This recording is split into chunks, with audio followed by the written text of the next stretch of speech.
Okay, thank you. Excellent. Thank you, Jennifer.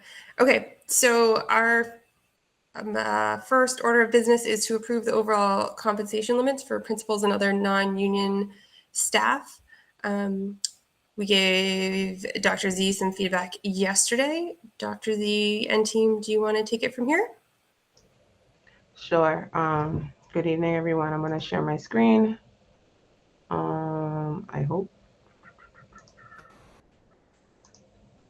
Can everyone see? All right, awesome. Yes. Thank you. Um, so it was a late evening for the team and I, and it was a fun-filled packed day because we had some prior events and meetings as well. But we did take the feedback and we went back and took into account not just what's currently happening in the district, but also where we know we're about to enter into negotiations. We looked at different conversations. And so I'm hoping that the edits that we made today, I did email the updated framework. So this says proposal, but we're going to use it as a framework because it's a framework, it's a guide for me to negotiate. So I want to start off by talking about the reasoning behind this. Stable leadership is essential for systemic improvement. Sustained leadership at the central office level is a critical precondition for system-wide reform. Instability in these roles correlates with lower implementation fidelity of academic programs and inconsistent support to principals. And I will be downloading all of the articles that I've read around central office leadership and its importance to school-based work. And being that we know the rationale behind this proposal is, especially at the central office and more so district leadership positions, there has been a consistent turnover. It's high stakes, high responsibility. Leadership turnover is a real thing. I think prior to me, there was about 6 to 7 superintendents in a matter of a short span of years. The middle school itself has not have consistent leadership for quite some time. And so why this matters is we're working towards a clear and consistent compensation parameters to help stabilize the system and align with state, national, and research-based best practices as well as stakeholder expectations. Um, Theory suggests, business theory, that strategic compensation can not only serve as powerful motivational incentives to increase work performance, but also include the composition of the workforce. And what our team looked into, and we didn't discuss last night because we got straight into it, was the fact that in the private sector or even the public sector, when you can adequately compensate in a base salary, you create a wonderful total compensation package that includes fringe benefits that allow for you to recruit and retain individuals that are highly qualified, but more so who are motivated to do the work. So this cohort structure, it's broken into directors, principals, coordinators, specialists, confidential, because these are all committee action employees. A detailed chart is included in the framework of who falls into what. Um, and that was, we received feedback that we're okay with the base salaries around that and the projection. So directors up to 155, principals were up to 150, and all other staff were up to about 100,000. That's the math. This framework, and I want to be clear again, this framework is a 3-year guide. So our cycles, usually our contract cycles are 3 years. It's a 3-year guide. The one thing that we went back to discuss when we talked about stipends and we talked about everything was we also know that we are entering into negotiations with certain collective bodies. And as they ask for increases in certain areas, that will also affect what will happen with the leadership of the principals, the central office, and others. So we figured that what the school committee is setting is compensation limits. And so even if we increase the limit, for example, the CAGs are currently at 650 because it's based on APAA, but we are setting it up to a maximum of 1,000. We looked back at the longevity and longevity causes and how they were increased. We went back and we adjusted for some, but what we did was again took into consideration that we are setting max limits, and the max limits are not the limits that have to actually be met. So once we work with, we have the current amounts, but we also have the maximum limits. And so that allows in a 3-year span some negotiable rules and wiggle room as every year things move forward. Fringe benefits: when salary constraints exist, employers often enhance knowledge compensation, such as leave policies, retirement plans, professional development opportunities, again, to attract and retain qualified employees. So this is not about just the now. This is allowing us to keep individuals who are committed to the work by saying that we don't have the adequate compensation, or we're not shifting base salaries, but we're looking at how do we shift some fringe benefits. Our leave provisions, based on the feedback last night, what we came back with is sick leave, leaving it at the 18 days with the max. But the individuals can use up to 10 of the 18 days for family leave. So they have their 18 days, 10 of the 18. Still the personal days, 5 to 8 for bereavement, parental jury per state and federal law, and vacation days will now be 24 days with a max of 48, and a max buyout provision. Um, we have the creation of the committee action vacation bank, where instead of eliminating or losing, we would then have the pool of forfeited vacation days. That will be divided by the total number of committee action employees. A max of 10 discretionary days will be used by the superintendent within pre-identified breaks that are already approved in the school calendar. And what we also inputted was that in year 2, we would report a summary of findings in terms of usage and what's been happening. Why total compensation matters more than base pay alone? It is increasingly recognized that employees evaluate job offers based on the total compensation package, not just salary. In the conversations that we have had in terms of negotiation, individuals did talk about the salaries, but they understand, but they were asking for wiggle room when it came to vacation. They were asking for wiggle room when it came to looking at what they were qualified in beyond what was required. So they also carry weight. We have individuals, and we want to make ourselves marketable, because when we ask an individual to take a pay cut to come and work for our district, we also need to find a way to supplement that in a way that it becomes attractive to them. So what we built in was a negotiable provision section with a fiscal safeguard and cap. And this allows the superintendent to put in negotiable provisions and have wiggle room to say, hey, I am recruiting someone, I want to retain someone. How do we negotiate? How do I retain an individual? Well, signing incentives for hard to fill roles. We had a deep discussion about vacation buybacks, but we're removing it from standard language and making it a negotiable provision. There's professional development and tuition reimbursement options, relocation support for certain individuals, enhanced leave or wellness accommodations, merit-based performance incentives could be a negotiable provision. Any non-recurring stipend, a one-time stipend for temporary or project-based responsibilities that are outside of the cap. So what we did is we created a fiscal safeguard, because what it now would say is the superintendent is able to negotiate these provisions as long as the provisions in here, individually or collectively, would not result in an increase exceeding 0.25% of the total operating budget. So if you had $1 and you take a quarter of it, 0.25. That can equate, for example, less than, I think our number we had looked around was $40,000 collectively.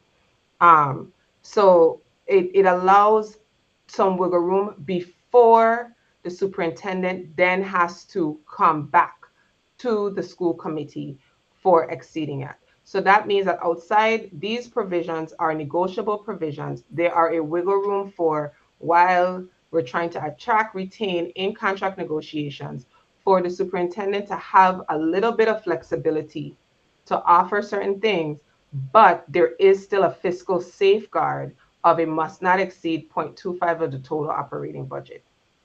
If it does, or if it may, so, and again, it says individually or collectively, which means if I negotiate 10 contracts and they have negotiable provisions, those provisions that are in here that are outside the standard or the limits, they cannot exceed the 0.25. Um, we also included the phased out provisions. And I know the reason, and let me go back, the reason why the negotiable provisions were input was because there was a clarifying question. And the clarifying question that came up last night was around, so if you remove this language, it doesn't mean, and this is from the phased out language, there were some things that we're phasing out. Does that mean it can't be negotiated? And I said, well, the conversation was, well, if it needs to be negotiated, if it's outside of the framework, then it has to come back to the school committees. So the negotiable provisions is allowing a flexibility for the superintendent to negotiate, but still a cap within in terms of the fiscal implementation and impact to the districts. So the phased out provisions, we are eliminating the life insurance reimbursement from all contracts. Vacation buybacks will no longer be a standard provision in any contract language. We have grandfathered vacation accruals. So we are now moving the vacation allocation to 24 with a max of 48 rollover with a max buyout of 48. But there are individuals within the district who are at 27 and 54. We are grandfathering that moving forward. The following adjustments will still be active but are refined to reflect the district priorities, which is the use of sick leave for family care and the monitoring of the vacation bank. So we wanted to again to point that out. I wanted to point out how we compensate because I think there was a lot of discussion last night around how these things add Yeah. up. And I Okay. wanted, oh, sorry, Margaret. No, Okay. I got to turn off my microphones. Okay. I wanted to clarify because I think there was a lot of conversation and wanted to be clear. So in our in our compensation package, we have the base salary, we have the COLA, and we have stipends. So the base salary is there. If we add every year, we add on what the COLA is, and then we include the stipends, and that becomes the total compensation of a person. There was also some inquiry last night around what these numbers look like. I believe it was Deb who said she needed to know. So again, another quote: high turnover among central office administrators destabilizes district culture, leads to initiative fatigue, and reduces trust among school leaders and staff. This is one of the most important quotes. I have it once, but I think I'm going to come back to it again because this is where these districts are in terms of the high turnover in central office administrators. And so I get it. It's not just the compensation, it's also the culture. But right now we're talking about the budgetary impact to some. And so longevity differences. In terms of the current model for this year, it's 31,818 in terms of individuals. What would the new model look like? And the new model went up because some individuals are moving up into the different categories of the longevity for the upcoming year. And so that difference would be now 7,682. It is not because of what we've added, but it's also because of what we have added and the progression into the new one, which we would have made a jump anyway. The CAGS difference, we have one, we went back and we looked. Currently, we have one individual that's committee action that receives CAGS. That would be a $350 difference. And if you notice on the bottom of these slides, we broke it out in terms of the impact by district. Doctorate differences, there would be two individuals, there's $1,000 difference, same thing. And this is if we hit the max. Again, these are annual limits. The total impact of longevity, CAGS, and doctorate combined would be $9,032 in terms of difference year over year. And we put what that monetary amount would look like per district. If we were to implement the buyback days, I think this was a big conversational piece for directors only. The current model is 12,000, the new model, and the difference is 8,192. So we would have to budget in the new model for about a difference of 8,192 for just the directors only. We removed the other individuals and we focused in just the directors only. And I think this may include my buyback. So this is not just directors. This is the about 10 directors and myself. because we wanted to show honest numbers and what it may or may not impact and look like. The overall increase in terms of what we first spoke about would be 17,224. Region would pay 9,000. Amherst would pay 7. Pelham would pay $689. How we compensate, I want to go back to that again in terms of the different stipends to include a total compensation package. So we wanted to run what that would look like in terms of what the new model versus the current model, and if we were to hit the maximums in the current model. So you would see for person one what their current base salary is, what their longevity they receive, what the final compensation package would be in the current model and in the new model, and the difference for person one would be $766. So we also gave examples because I think the conversation was around I needed to see what those numbers look like and what they equated to. And so we collectively pooled a set of individuals from the top tier position so that you guys can see those samples and what it would look like. The benefit of customization and flexibility, and this goes back to the negotiable provisions. Flexible and comprehensive benefit plans can offer school systems a competitive edge, especially when base salaries are non-negotiable. Benefits reflect the employer's values and can be a decisive factor in attracting top talent. I want to say retaining top talent. And I want to say benefits reflect the employer's values, but also your perception of your employees and their value to you as an employer. And so that is it for me in terms of sharing. I don't know if I'll stop sharing. And I don't know if you want to walk through the document. I don't know what we would like to do next. Thank you, Dr. Z and team, for working to put that all together. I see Jennifer's hand. I have a question, and if you could share again, Dr. Z, I have a question about one of your slides, the one that had the thing about the 0.25% cap. Yes. Hold on. Let me. Sure. I'm just going to share my screen because I try and pull it back up into presenter view. Present full screen.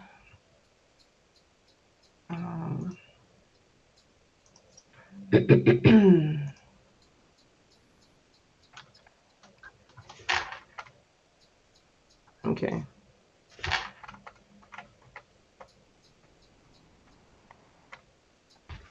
So if we vote to approve this tonight, would we be voting to approve a 0.25% of total operating budget? That's the cap. That's the limit for each of these items. Yes, that I can negotiate without coming back to the committees. Yes. Yeah. So.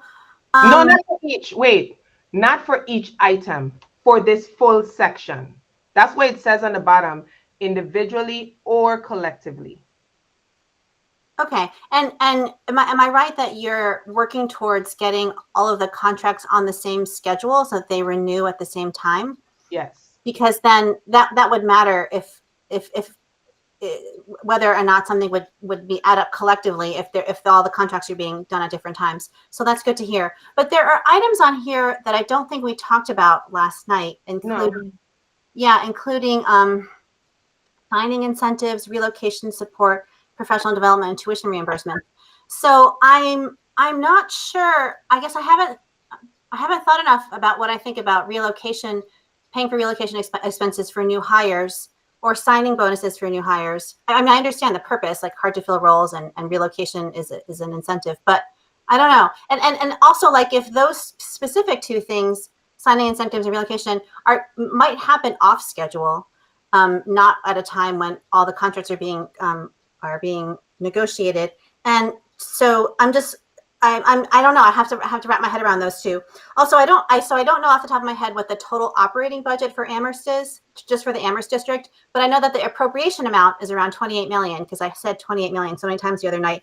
And 0.25% of 28 million is 70,000, which is a good chunk. But anything under that, you're saying you would not need to come to the school committee for. And I don't know what I think about agreeing to those new things. that we didn't talk about last night? Go ahead. So I agree. I wanted to address the 0.25. I believe that's for central office in our discussion, because the number that I have is much lower than 70,000. So it's more so like of the central office operating budget. That's one. Oh, Two, the concern that there was a concern raised, like we took notes last night, and one of the concerns that we had discussion around raised was we want to be sure that there's still a level of, someone raised the concern around the flexibility to negotiate, and just be able to recruit and do the job that you need to do without having to bring each contract back to the school committee. So this was a opportunity to say, what is a good safeguard so that there's still flexibility for me or the current superintendent to be able to hire, retain, attract, negotiate, do what needs to be done within the framework, because that's what the school committee needs to do, set the limit, the framework, and still be able to be attractive. And then if not, then have to come back to the school committee. So, and I think this was a part of the conversation.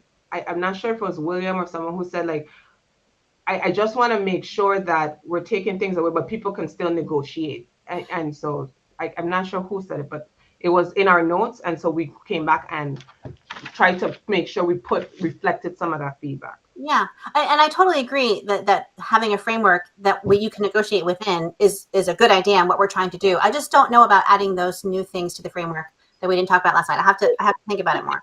And that's fine. I think that we can take them out or we can mark them. I'm just saying that when we look at what are some critical things that some individuals may ask for at each level, we're not just talking about directors only here as well. There's individuals who come in committee action positions that sit in lower levels and may say, I'm taking class. There was discussions around individuals who are in the specialists and different areas who may want to earn a master's, right? And so they may need support around that. I don't have the wiggle room to say that I can offer tuition reimbursement for those individuals. But being able to negotiate those things, but then within a fiscally responsible situation where we're able to budget and say, this is what it is. And so at the end of the day, everything that we do, we want to make sure that we know that there's a cost. That's what this is about, compensation. But we're still trying to be competitive, but fiscally responsible. So what is a realistic number that we could still within our 35 or 33 to 35 employees, make sure to operate, to recruit, to retain talent, but what is it that they may look for? So I'm open to taking things off the table and then probably coming back and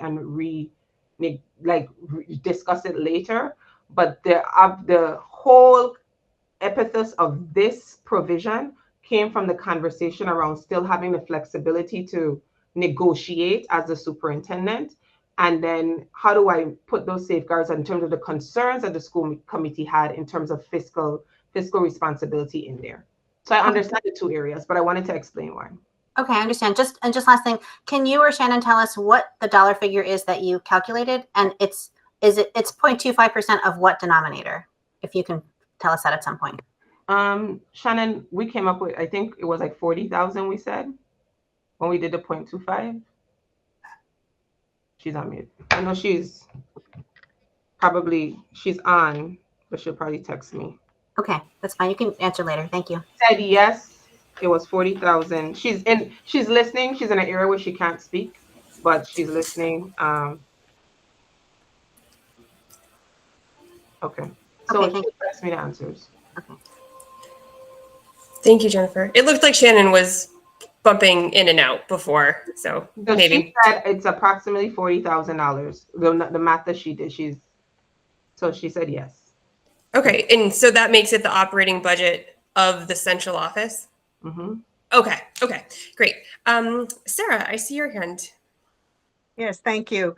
So I one more question about this 0.25%. So for Amherst principals, the wiggle room would be 0.25% of the Amherst budget less the amount that goes towards central office functions? Is that correct? So this would be any committee action position. And it would be how I'm trying to, I don't know if somebody else wants to explain this. No, I'm just asking about the budget that from which you calculate the wiggle room for elementary school principals. Some of the Amherst budget is contributed towards central office Right. So function. You would right, but take the principals, okay, so the principals are not calculated in central office. And Shannon, you have to, That's why I'm asking, how Right. do you calculate it for the principals? we just chose central office. Even it would come out of, it would come out of central office function. That's where the Okay. majority of committee action employees lie. For all central action employees is 0.25% of this central office budget. Yes. Got it. Thank you. That's much clearer. Okay. My other question is about the longevity. There are now more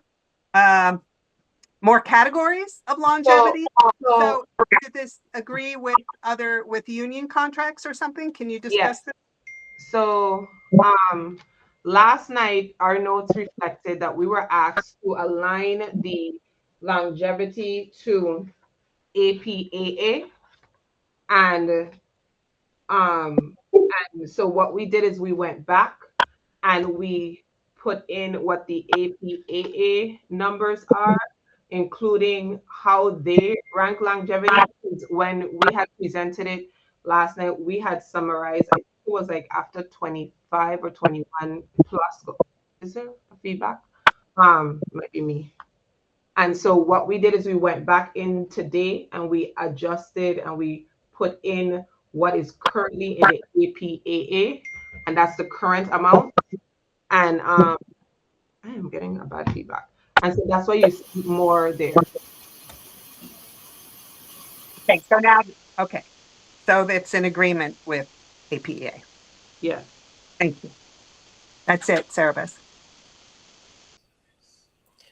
Excellent. Thank you. Let's see. I have Anna next. Okay, wait. You need to. So I have a couple of comments and questions. So my idea or my understanding is that we're setting a max, we're setting limits on the compensation package. And that's so that you can negotiate anything below that. And I think adding extra wiggle room on top of the already maxed limits goes against the concept of max limits. And so I would be not in favor of additional negotiating power beyond the max limits that we have already set, and anything exceeding that should come back to the committee. I also am particularly, I do not want to approve any ability to provide extra or any buyback at all without coming back to us in desperation, because I just don't think that this is, I mean, we made it pretty clear that this is not something that we want to support for additional contracts. And so I think that if you have to come back to us with a request because that's a sticking point, I think that's fair. But I don't want to just allow you to give anyone up to 5 vacation days, because we've already said we don't want to do that. And so I also have some concerns about some of the other numbers, and not supportive of a CAGS stipend for this level of employee. In addition, you gave like that sort of like example of if you had, you know, person 1, person 2, person 3, person 4, person 5, and person whatever 3 had CAG's doctoral stipends of like $3,000. And that implies to me that they got both a CAG's and a doctoral stipend. And I don't understand why you would be able to get both stipends. So I also think that they're too high for this level. So I don't think that in general, people should be getting stipends for degrees that are a requirement of the job. So what, and if that's, principals have to have a master's degree. They should not get a stipend for a master's degree. Directors and assistant directors probably have to have a master's degree. They should not get a stipend for a master's degree. I think that we need to think a little bit more specifically about what CAGs and doctoral stipends are for and how that degree enhances that person's ability to do their job. And if it's, you don't need it to your job to do your job, but you will absolutely be a better employee if you, like for a science teacher. I think that if a science teacher in the high school has a doctorate, they are going to be a better teacher than a teacher who has just a master's degree. But a person with just a master's degree can be a perfectly good science teacher in high school. So I don't,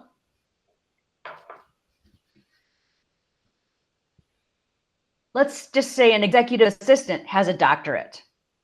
I'm not sure that that doctorate is something that is enabling that person to do their job much, much better than someone with just a master's degree or even someone with a bachelor's degree. And so I think that we have to think a little bit more carefully about what these extra stipends for extra degrees are paying for. And we don't want people to just, we don't want to pay people to get degrees that we don't need. And we don't want to pay people for degrees that are not necessary or not value added. And so I don't want to add extra amounts of money for that if we don't have to. And just because someone is at a higher level of service doesn't necessarily mean that that degree is worth more for those people than it is for somebody at a slightly lower level of service.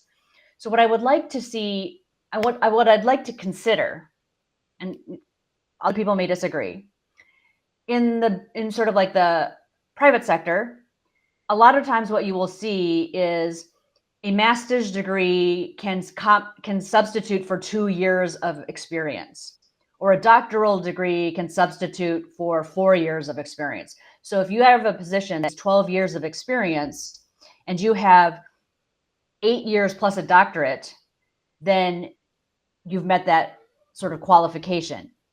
And so what I think you might consider is letting people who have a degree enter in or jump a step to add 2 years or 4 years or however long is appropriate schedule, opposed to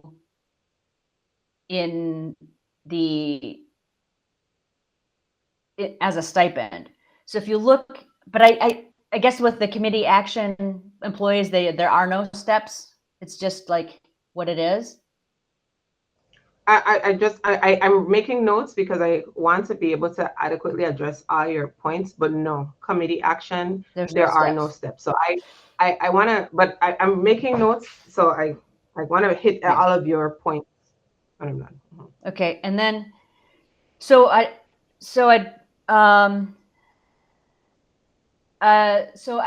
understand that you took the lower level of vacation days, but then you kept the 10 days of vacation pool options. And I think that's still too much. You only reduced it by 3 days of vacation from 27 to 24, and adding 10 days of extra holidays just still a large amount of extra days for somebody who can't use their 27 days. So I think that looking at 18 to 21 days as a base with the option of using the unused vacation days up to 10 would be sort of a decent balance, or reducing the number of vacation pool days to be used to 5. And I'm not sure that, I do think that like longevity should be a little bit in proportion to your salary. And so I understand the idea of giving directors and managers and these people really more longevity, greater longevity payments than APAA union members, but I don't know that it should be that much increased over the APAA. And so I think I would stick a little bit closer to the APAA longevity payments than, because I think going from 650 to 1,000 is quite a large difference. Okay, I think I'm done. Thanks, Anna. Can I please? Absolutely. Yep. And I'm going to ask that when each committee member says something, that I get an opportunity to clarify, because two things. One, there's misconceptions that are allowed to go out and be said, and I don't want those misconceptions spread. So first of all, I don't prescribe to the paper ceiling. And I say that that's actually, there's a lot of recent trends, and the paper ceiling is one where they speak about the fact that you value an employee more on their degree than the worth and the work that they are actually brought in. So an individual may have, and we've had experiences where an individual may have a background in business administration, but is a very talented and gifted English teacher.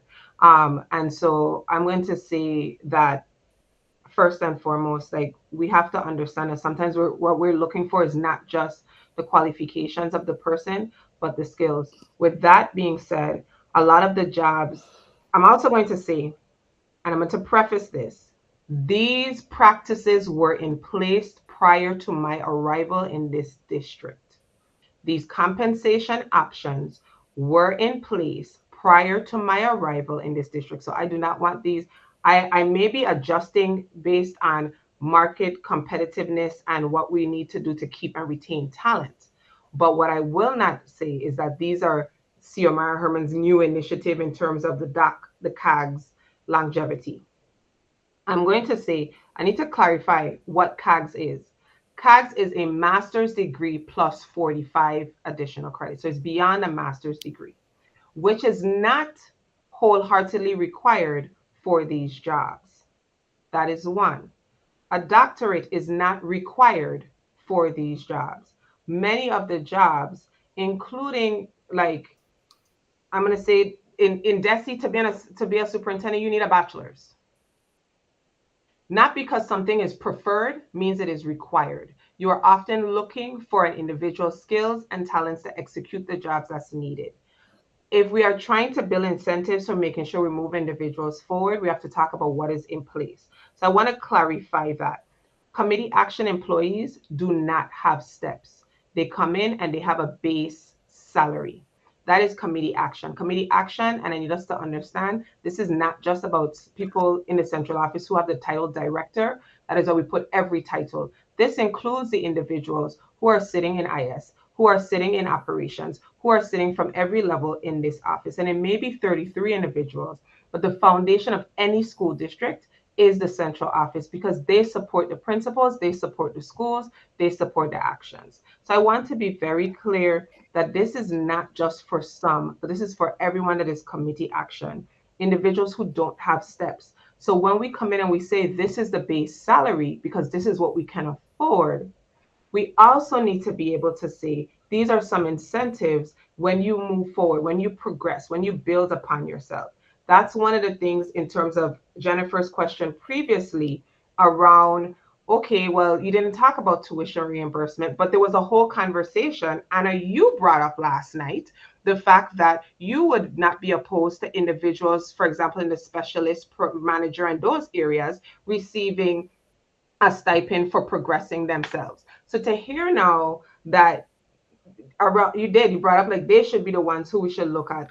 We took very good notes last night, so we went back and we tracked, and the conversation was, you were like, you would be more inclined to approve that if someone who was like a specialist in the lower level had said that they were working towards a master's or working towards a doctorate, right? But again, it's all about what it was in place and what's moving forward and the work that's being done. I want to go back to the vacation bank. The vacation bank, the 10 days are the maximum that could be allocated as discretionary. They are not a mandate.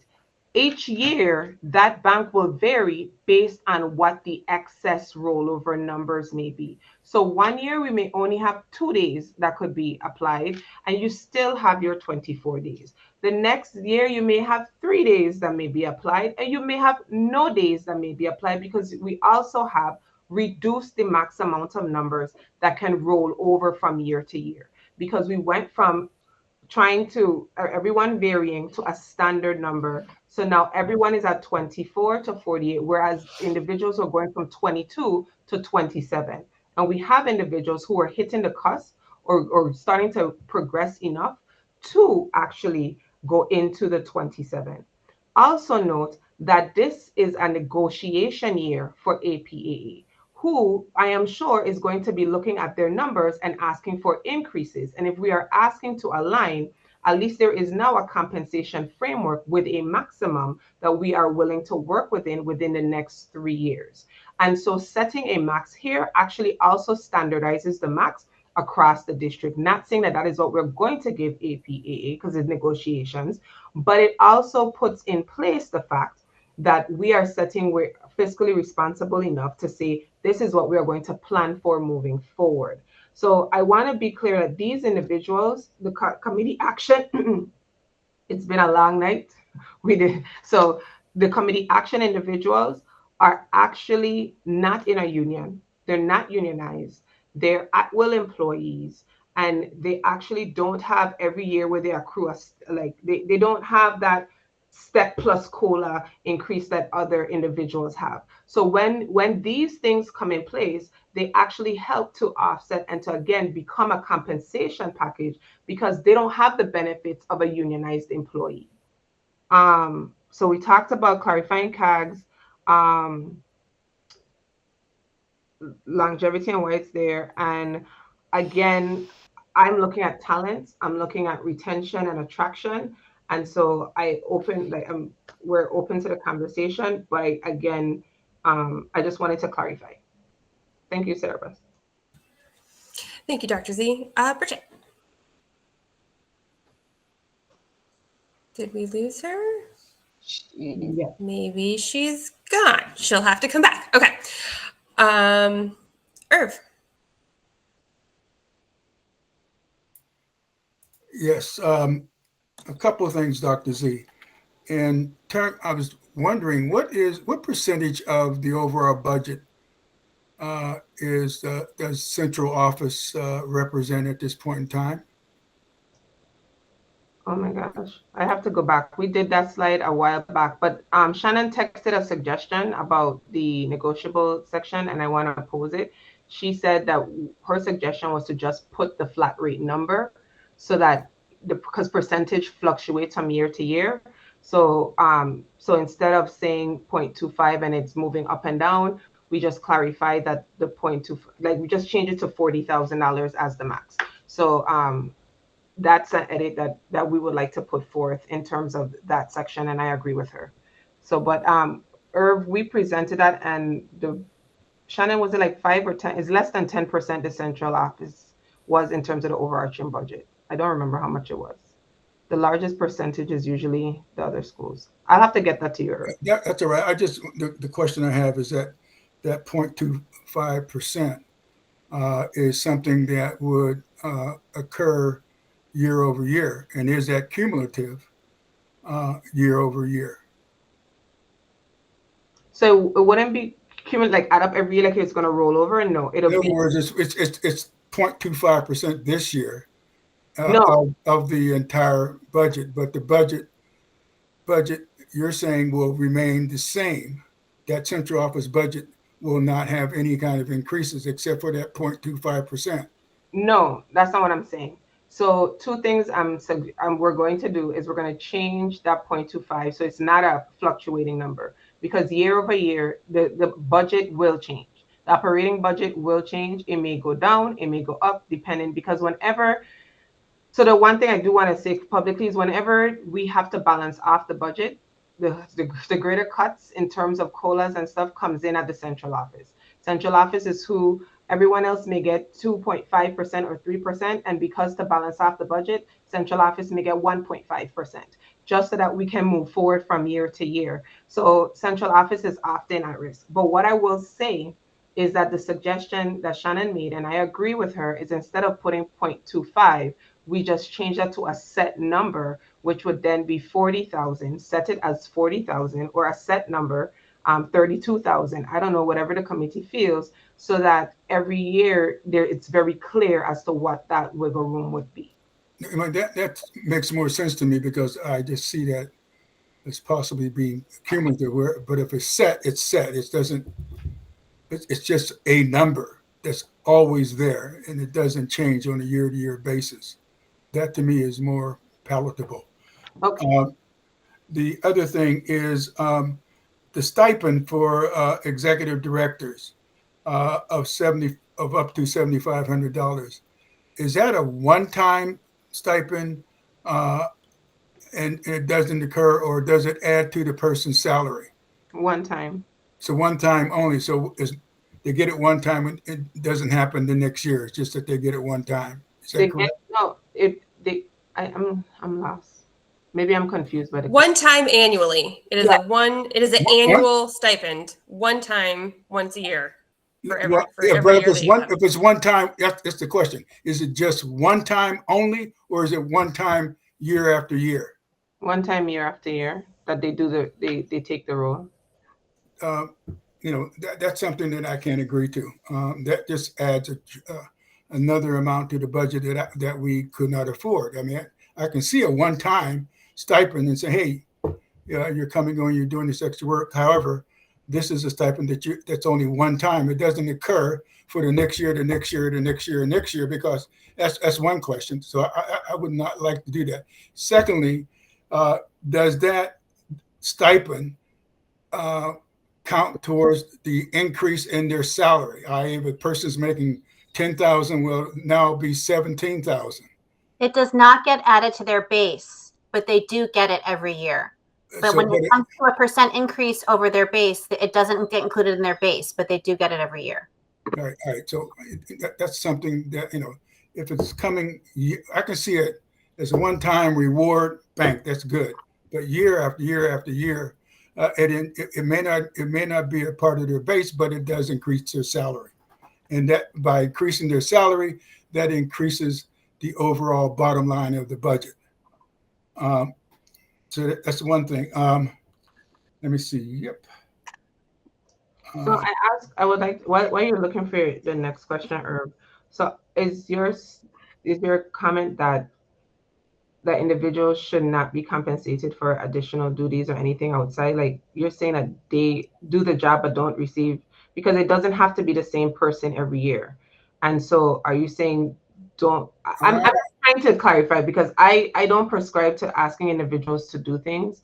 I mean, they were gracious enough, and even in the level of work that's being done, it's been a lot. And so if we can put those parameters in place, but I don't understand the question. And so the question is simply, all right, you're taking on these extra duties, and we're going to give you a one-time stipend of $7,500. That is something that I can agree with.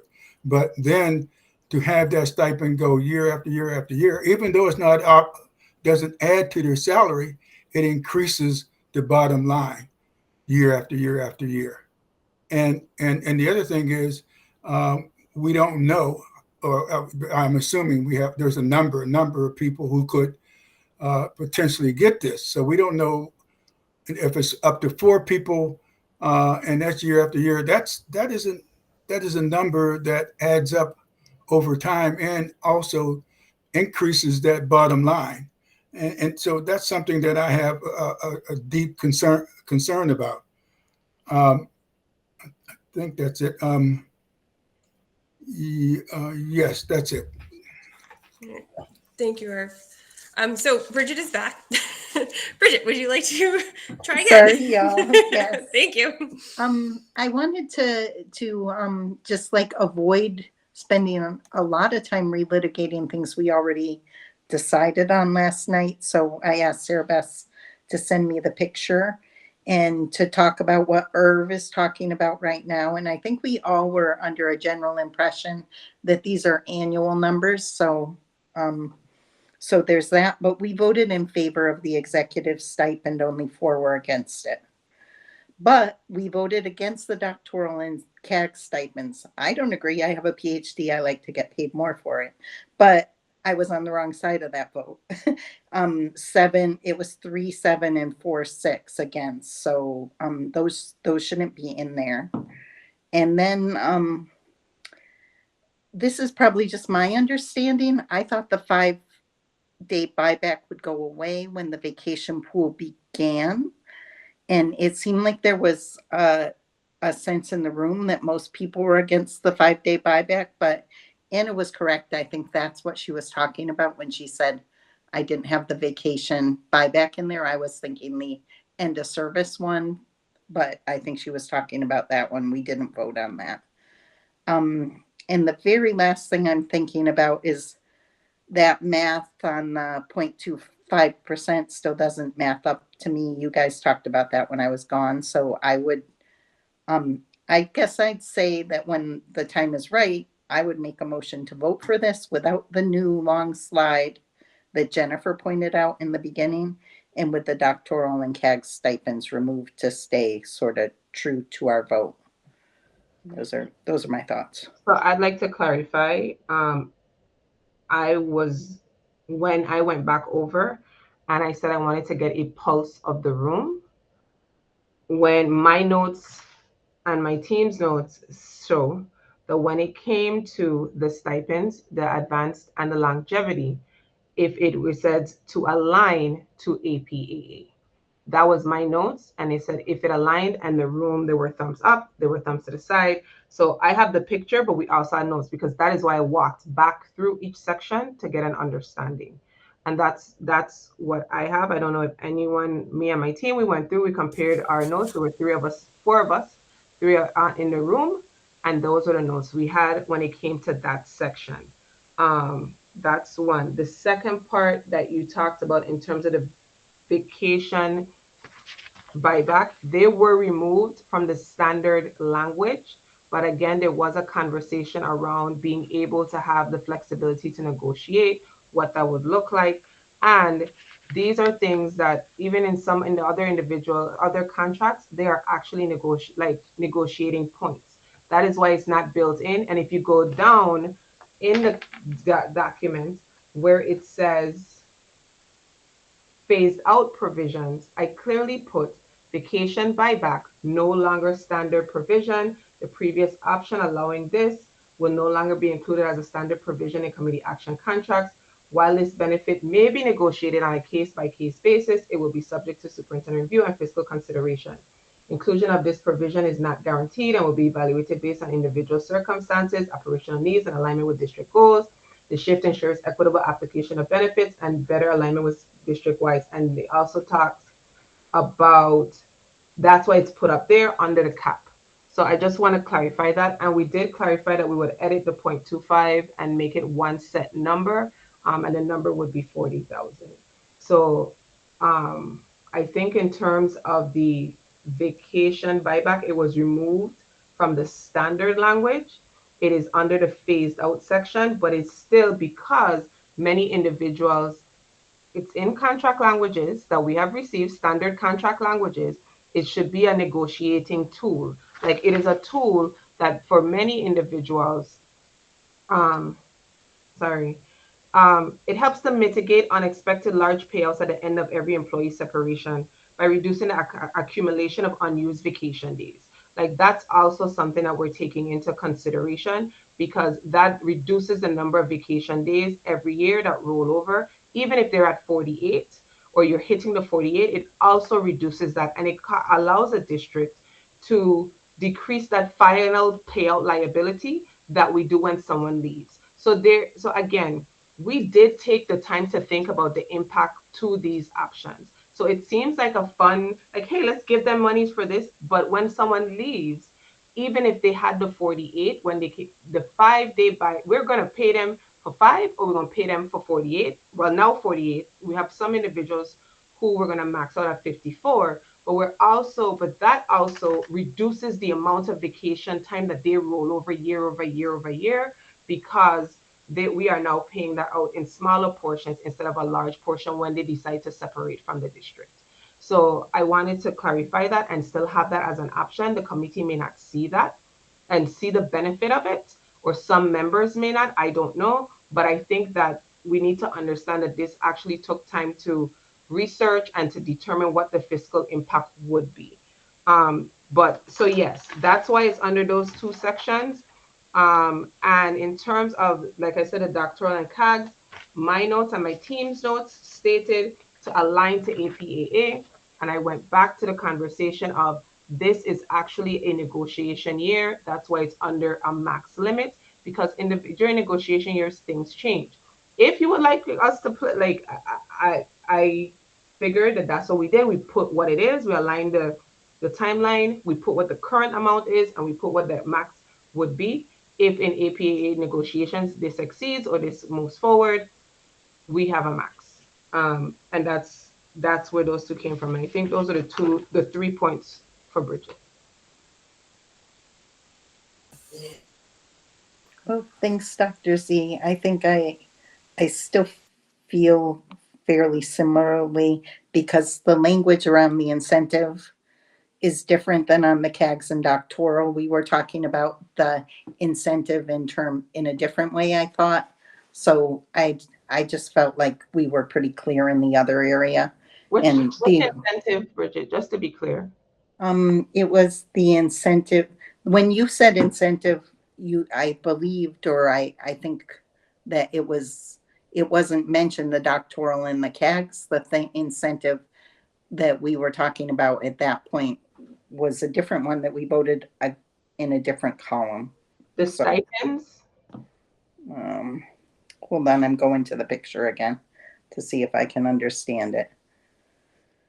So again, I'm going against my own purpose if I get too into details. What I was trying to do was save us time. So no, I understand, but I'm saying that when we went back through it, so for example, the merit-based incentive had X, we couldn't figure out how to incorporate the feedback without it being a fiscal issue, which was about taking this, looking at the surplus. If there's a surplus and splitting it out by percentages, there's certain things that the district has to commit to in terms of, so we removed completely the merit-based and put that under something like a negotiable provision. Like if someone wants to negotiate merit, something that we put that under there as a provision with a fiscal safeguard.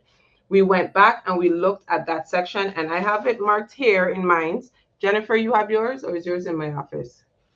Can you? No, I have mine. I have mine, and my recollection is the same because I remember, I think it may have been William, and I don't want to call out names, but I think it may have been William because we asked, should the doctoral and CAGs then be aligned to what APAA has? And I remember the thumbs up in the room being, yes, align the doctorate CAGs and longevity stipends to what is currently in APAA.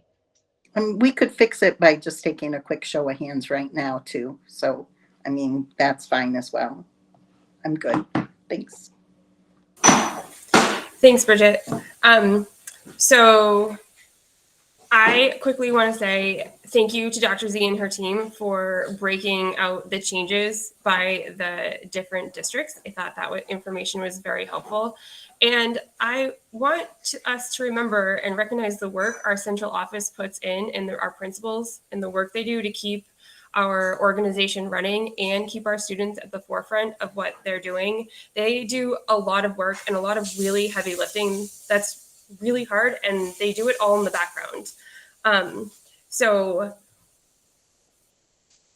I think we need to give them some space to have these fringe benefits, because we are in a fiscal situation where we cannot raise our base salaries, right? But we can offer different benefits to the best of our ability. We have a very competent director of finance who has worked with our superintendent and the rest of their team to put this package together, which my experience with our director of finance is she doesn't suggest things that are not fiscally responsible or attainable for us, or what is the word, that they have longevity, right? So I think we need to honor the work that our central office does and the work that they've done to put this together, so we can move forward. Deb, because I don't think you've spoken yet.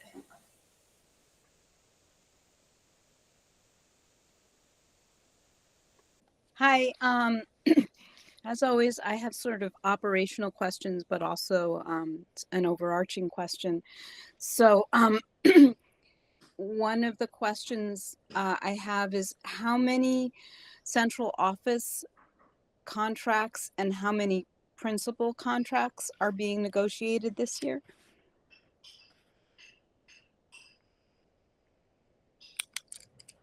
So this year, all principal contracts are up for renegotiation, and also central office employees are going to be issued salary notices with compensations based upon this framework. So technically all need to be issued because this framework goes into effect July 1st. And because of some of the new contract revisions, I think what we said was all contracts would kind of be updated with the new language. Okay. Another question is,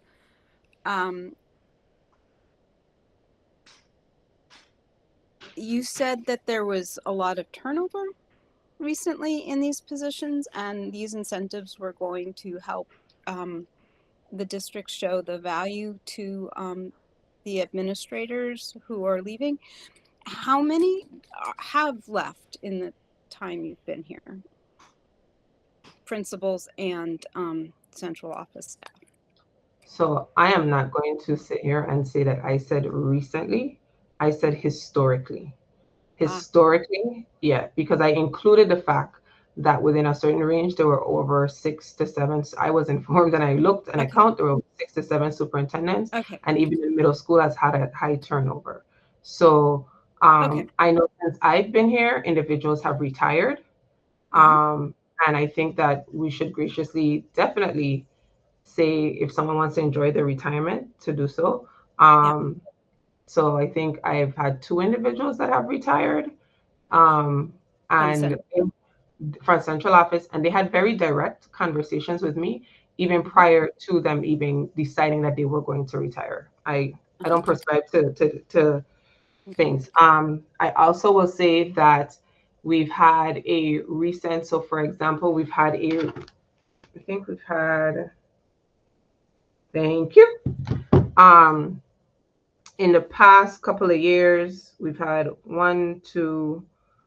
series of from central office. I'll say from central office, 1, 2, 3, 4, 5, 6. So I haven't been here. So about 6 individuals over a span of years have either retired or resigned from the central office. And then the Fort River principal has been a consistent turnover. The Wildwood principal, I believe Nick retired, and then Allison stepped in.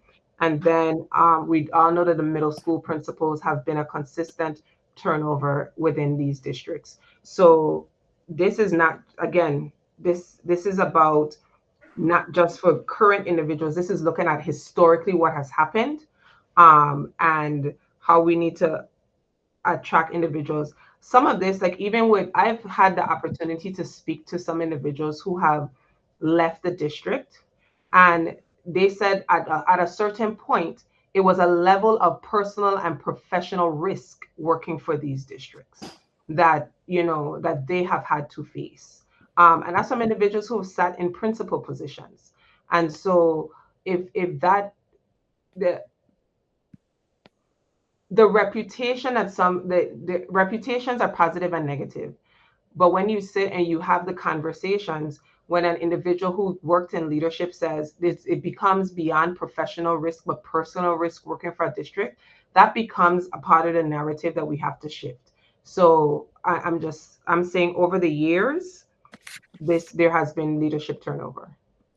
Okay, so thank you for that. It's not clear to me that the leadership turnover would be addressed by fringe benefit issues, and I'd like to see some statistics on that before reading that into the record. In terms of a policy or an overall way that we're going to be negotiating these contracts going forward. Another question I had about the logistics was, last I knew, the executive functions, the executive director function was piloted through the end of this year, and I don't recall a discussion about extending that. So I'm not sure why these would be written into 3-year contracts. So I'm not sure where the discussion was last around the extending the pilot. I know that in my release, it clearly stated that the pilot takes effect until June 30th, July 1st, and there would be a review period. Right now, we have been meeting, we've been discussing how is it working. We have a retreat, a planning retreat set up. And again, that's a personnel and operational structure. And I do think that the last time I did speak to the committees, and I think it was publicly said that, or not, but the committees are aware that on the 24th, I do plan to present that to the committees. That's not something that I've hidden, that I do plan to present it and bring it forward, including the description. So I am not sure where the conversation is, including the fact that there's only 4. I'm kind of confused with the question. Okay. So yeah, in terms of the structure of the central office and the impact of not having an assistant superintendent on the district, I believe that is more of, I do not recall the discussion where the committee and the administration agreed on that being not within the purview of the committees. So I would like to revisit either minutes or notes, or I would like to ask the chairs to verify that before that provision was written into anybody's contract. Deb, can I clarify for 1 second for you? So yeah, the stipends that we're talking about are options for future use, right? These packages are for the next 3 years. So they're not automatically written into anyone's contract right now at any point. So we don't have to worry about, like, because we say there is a potential for someone to have this, that we are definitely agreeing to an executive director position. They don't have to be tied together. Okay, because I was just really confused about how that came about. Because if we're negotiating all the central office contracts and we're signing off on this stipend, then it seems like that discussion hasn't taken place, and those 4 executive director positions stipends would be in those contracts for this upcoming fiscal year. What we're talking about tonight is a range of options for the superintendent to use when she is negotiating contracts. Right. Because it is within this range of things does not mean it is necessarily in anyone's contract. And I understand that, but I also understand that I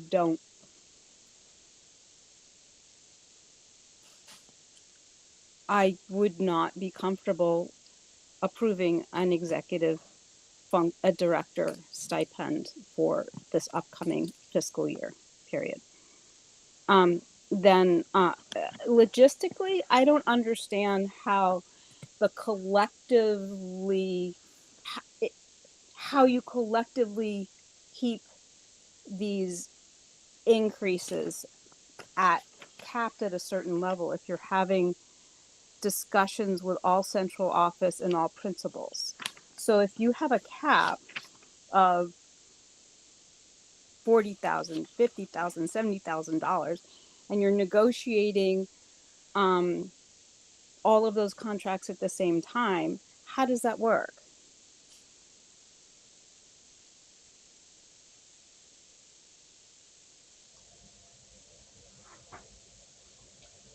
This is a section of the compensation package that provides the flexibility to recruit and retain individuals. Like I did this year, I would take and negotiate with each person, hear what it is that they're asking for. We would sit, and I'll tell you my process.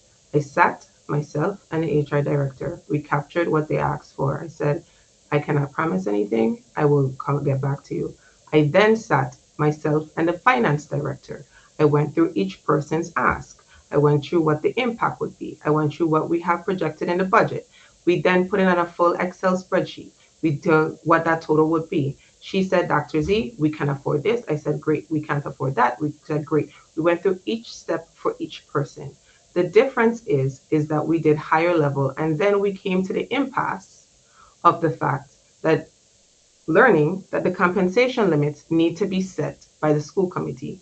That paused all moving forward negotiations with any other employee that wanted to open up negotiations because the compensation limits were not set. So that then stopped. But we do have certain things in place, and we're able to say, yes, we can afford this. No, we can't afford this. Yes, we can do that. No, we can't do that. I also know for some of these things, we can't implement it for FY26 because they need to be budgeted in and accrued properly. But there are options that could probably be implemented for FY27. So I would like to reiterate what Sarah Best said. This is a frame, and that's why instead of calling it proposal, I said framework. This is a framework for me as a superintendent to work within that allows me to not go beyond certain numbers to recruit, retain employees within the central office. It's all about the administration. I also would like to say that it is evident by our fiscal situation that the district cannot continue to function without support. We do not have the fiscal, and being that the school committee voted a budget that removed the assistant superintendent prior, the superintendent now sat and looked at the current structure and worked to determine how we could best support executive leadership because district cannot run, even if it's just two people, the amount of legal situations, the amount of family issues, supporting, and it is not one district. It is three districts. It is three districts that need support. So two people cannot support three districts. So a structure was piloted. It is in the final phases, and we are working to see if we can fully expand it. And many individuals, the feedback that we've gotten so far, and we do plan to send out a quick feedback survey about responsiveness because that is something that was brought to me by the committee around the fact that individuals felt I was inaccessible, individuals felt I wasn't responsive, individuals felt the communication was stalled. Now we have four additional individuals who, outside of their work, have taken on additional responsibilities to move forward. So, again, it is about the operational structure of the district. But what we are asking for here is the framework to allow the superintendent and the district team, the HR director, the finance director, to work together to build and sustain a team that can move the district forward. This is not the end. These are the maximum limits to work within. And again, we took into account that we are in a negotiation year with two of our critical unions, and they too are asking for increases to things that the committee action employees benefit from. Committee action employees benefit from the fringe within the APAA contract. So looking at that, seeing what that could possibly go to, and setting a max limit. So I just want to clarify that and say what my process was this year. Okay, got it. So then that leaves, and I know this is a long interchange, but that is not entirely my doing. There are two additional stipends, longevity stipends that were added that we didn't discuss last year. Longevity being in years 26 and 31. So that is a little confusing to me.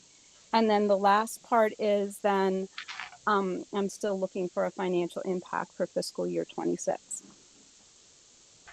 So two things. The one thing, and I think I stated this twice before, so I'll state it again. When we went back and looked at our feedback today, we saw that one of the feedback in terms of the advanced degree and longevity was to align it to APAA, since that's what the current amounts were. We went in and we completely aligned it so that it also matched their longevity scale, so that when you as the committee picks up the APAA document, you did not see drastic changes, which is what we did. We condensed the central office and was like, hey, if you make it to 21, great. But no, we went back and we just aligned it to what the current is in terms of APAA, and then we put what the max amount should be. The second thing you asked in terms of a fiscal impact to FY26, that fiscal impact will change based on what these compensation limits are allowed to be, because I have not finalized anything for anyone because I do not have the limits or the ranges to finalize anything. So we can definitely give you a fiscal impact. And just so we're aware, our most recent budget was just approved, which is Amherst. So right now, Shannon is currently working to close out and to load up FY26, but we can't do anything because we haven't issued any salary notices for I think we haven't issued any salary notices for committee action employees because this needs to be finalized. I know we have not, and we have not for APEA because of our negotiations. And so we do have a statement that I will be crafting that will go out Friday in terms of salary notices. There were some other salary notices in terms of employees that may have gone out. All right, thank you. So I think Margaret, Tim, and Jenny, who have not had a chance yet to speak, if there is anything you would like to say. And then I see Anna, Jennifer, and Sarah's hands, and then I would like to move to a vote. Jenny, Margaret, Tim, I just want to give you the opportunity. Not looking like it. Okay. Well, Anna. so hold on. Okay. Does Jenny want to go? No, go ahead, Tim. Okay. Then there was Margaret after Jenny. Okay. So what I'll say is that I think the 0.25% cap or $40,000 cap, either one makes sense to me, to be honest. But I think that cap is a very important feature of the updated framework. It makes a lot of sense to me to have that cap because it is both a good mechanism for fiscal management. It is also a good mechanism for communicating fiscal management to stakeholders outside of this meeting. And it makes sense to me that fiscal cap is kind of one of the most important things that I think we should care about at this moment as school committees, because I do see a lot of value and benefit to allowing Dr. Z and her team more flexibility and strength in the negotiation process.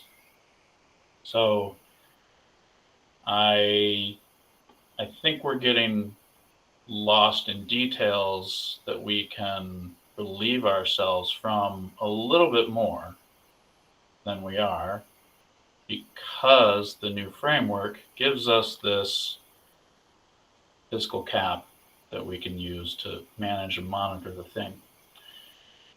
I think we should also be prepared to find out how this new framework performs over the coming year. I don't think that we are, signing away permanently all of these abilities. We're going to, as Dr. Z tracks, retains, recruits, just going to find out what works well, what doesn't work well, and that's going to inform future discussions that we have about this. I don't think that we need to make this perfect tonight. I recognize that there's a lot of contracts that all of the contracts are going to be, opened up and discussed and updated very soon. But I think that's where we need to get the data from. I don't think that we're going to go out and find statistically rigorous HR data that tells us exactly why these incentives work or don't work in Massachusetts between this and that year, and a lot of other particularities that could be very interesting. But I think the real data is that we agree to this framework and understand that we have a good fiscal boundary to keep our eye on, and let Dr. Z and her team discover what they can accomplish with these negotiable provisions. That's what I have to say. Thanks, Tim. Jenny?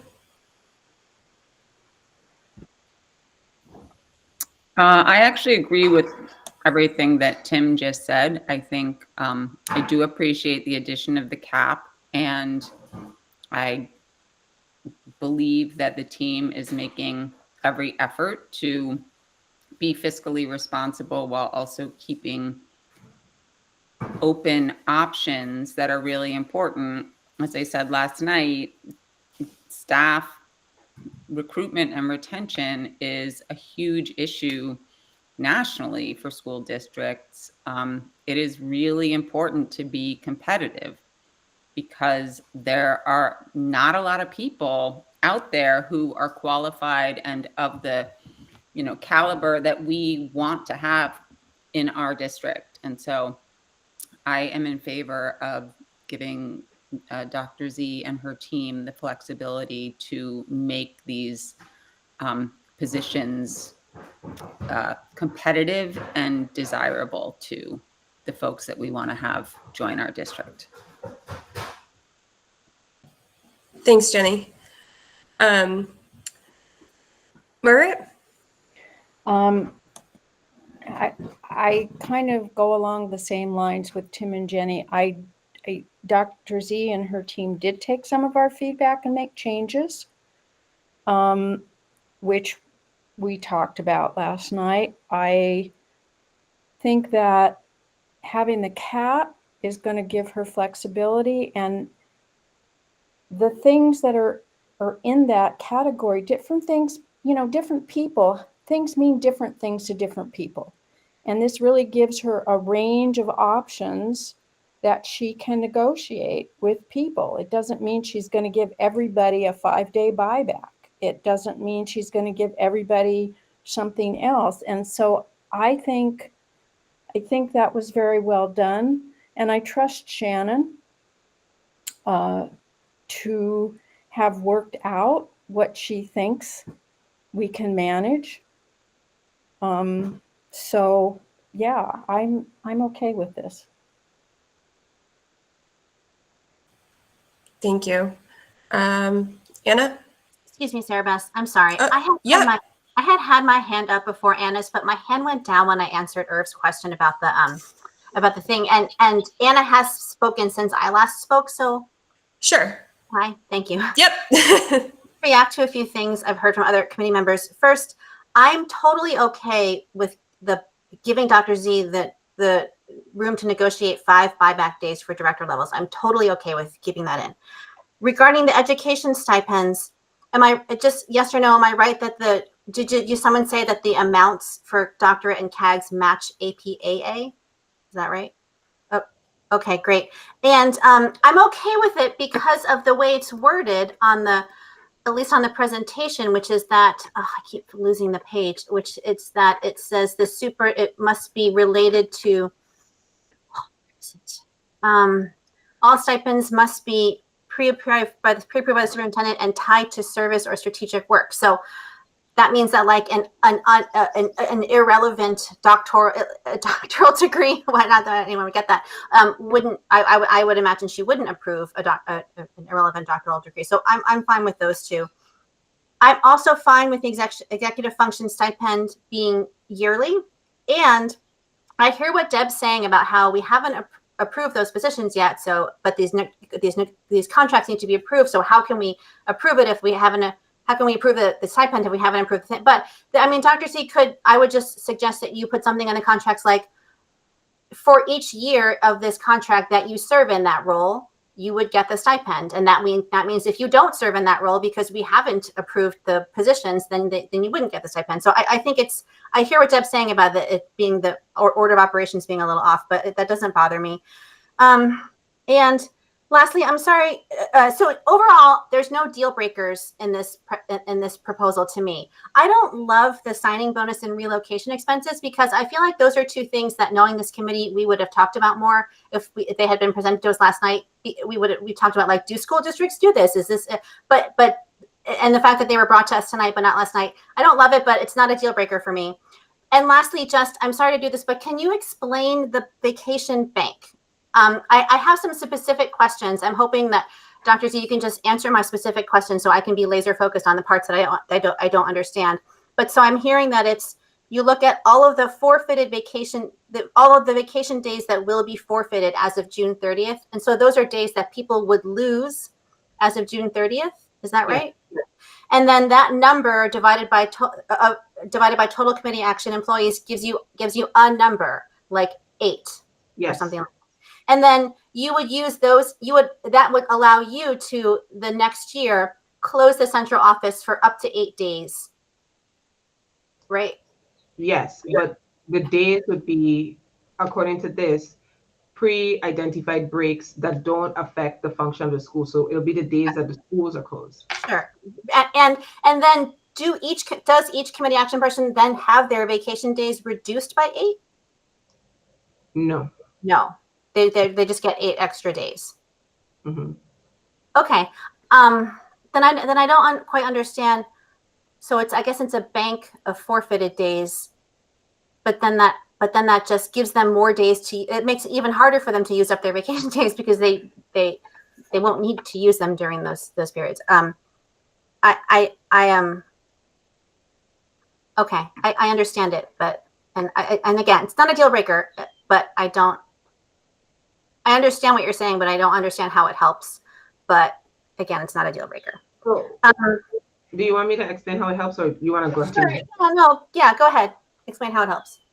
So the part that it helps is a social, emotional, and mental wellness of the current staff. So the staff, and I'm so gracious because I see some of my staff members jumped in tonight. Marta is on, Kate is on. The staff works very hard. And it is often very hard for them to take their leave when they want to take the leave. So this is kind of a forced take it. This is and that's the most direct way of me saying it. It actually more so benefits their social, emotional, and mental wellness for them to be able to continue to do this work. So that's the part that this was actually trying to gear towards supporting for them. Okay. We had an incident today at the school. Our IS director is actually out, but we had to call and ask for support. And immediately they were supporting us and moving things on and doing that. And they're out on that, so this was a way of how do I get, we're forfeiting days, 20 days, 15 days, 18 days. I get it. They forfeit it. They've been forfeiting it year after year. This is an opportunity for me to say, hey, we need to start addressing your we're going to take the break. They're still going to lose days though, Jennifer. That's why now, before we didn't really have that max rollover. That's why now they have the max rollover. So even if they don't, it's going to end up working itself. And that's why we want it to be a beta test. It's going to end up working itself out, because with the max rollover, those days are going to go in. Okay, thank you. That helps. Thank you. I'm done. Thank you, Jennifer. Anna.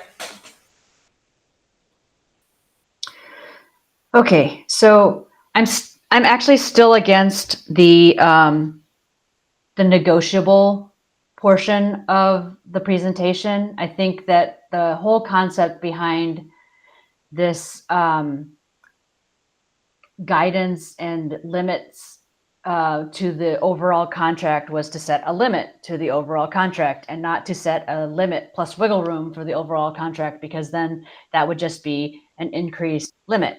And so I think that all of the negotiating power should be within the general limits.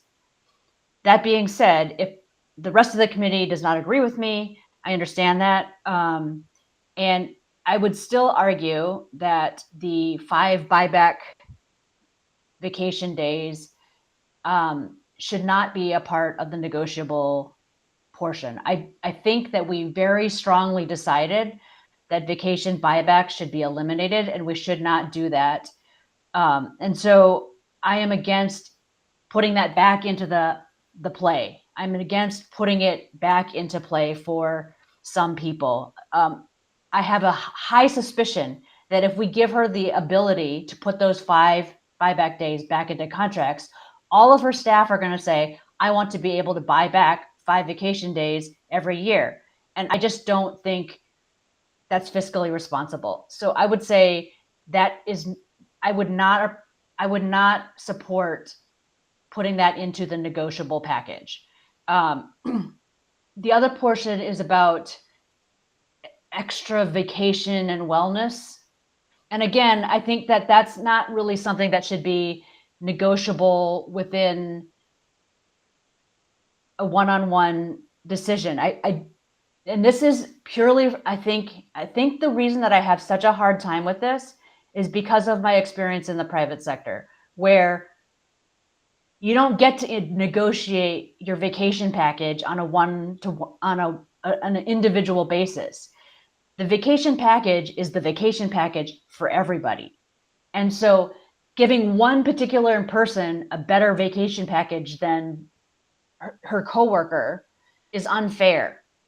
And if it doesn't work as well for her, maybe there can be some accommodations of being able to use sick leave, or being able to use some other different kinds of leave for something that may not be totally appropriate for it. But I think sort of wholesale saying, so, I understand that you have these extenuating circumstances, so we're going to give you 30 vacation days, even though everybody else is getting 24 vacation days, or we're going to allow you to take an extra whatever for mental wellness because you just need it right now. And I think that that's getting down a slippery slope. And I think that if it seems that any one individual has a super extenuating circumstance, then that contract can come to the committee and we can approve it all together after we all, what we're not saying here is you can never do this. What we're saying is, if you want to do any of these things, you do need to come back to the committee.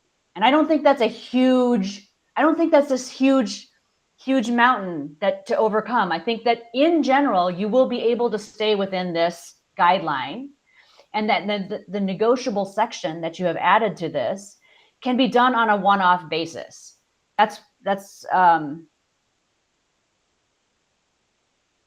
And also, so for the degree stipends, because these are a committee action and they're not unionized, they're not set in sort of like step methods, they're not set in every year, this is what happens. My suggestion could be that we could have a doctoral stipend or a CAG stipend provided in the year that the person earns that degree. And then the next year, when the salary is renegotiated, that extra degree will be taken into consideration in their salary. I understand that if this is because this is education and this is like just not the way that most of the contracts are done in education and in the public school system, I get it. But the reason that committee action is different is because they are individual contracts and not negotiated as a union. And so to be able to adjust a person's salary however you want to, based on the degrees and the experience that they have, that should be baked into their salary. And so if you had a contract, a 3-year contract that said, this is your salary, and then they got a stipend, they got a degree the first year of that contract, and then they couldn't adjust their salary the next 2 years, then I would see having that stipend available to them to compensate them for that makes sense. But if you're going to renegotiate their salary, then just assume that they have the degree and negotiate their salary based on them having a degree. So I do think that there, with committee action, non-unionized salaries, they can't always work exactly the same as unionized salaries.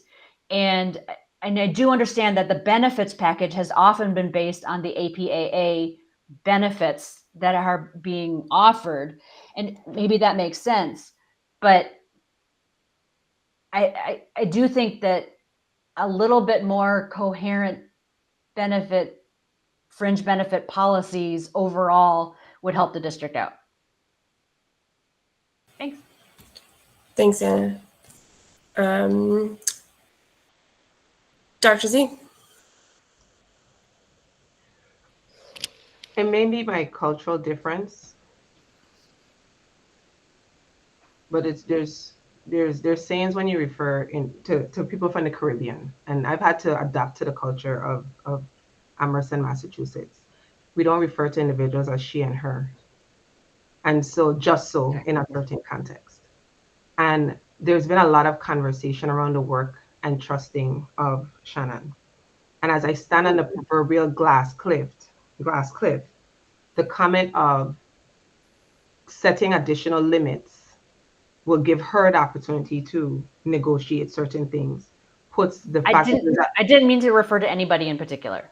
That was just refers to the fact that I am the person who is going to go rogue. So I ask this, being that this is the first time that, to my knowledge, and that I was informed that the committees are doing this, was this level of depth of pushback and interest into what was previously being offered to committee action employees given to the previous superintendents, or is it just me because I am now trying to do things the correct way?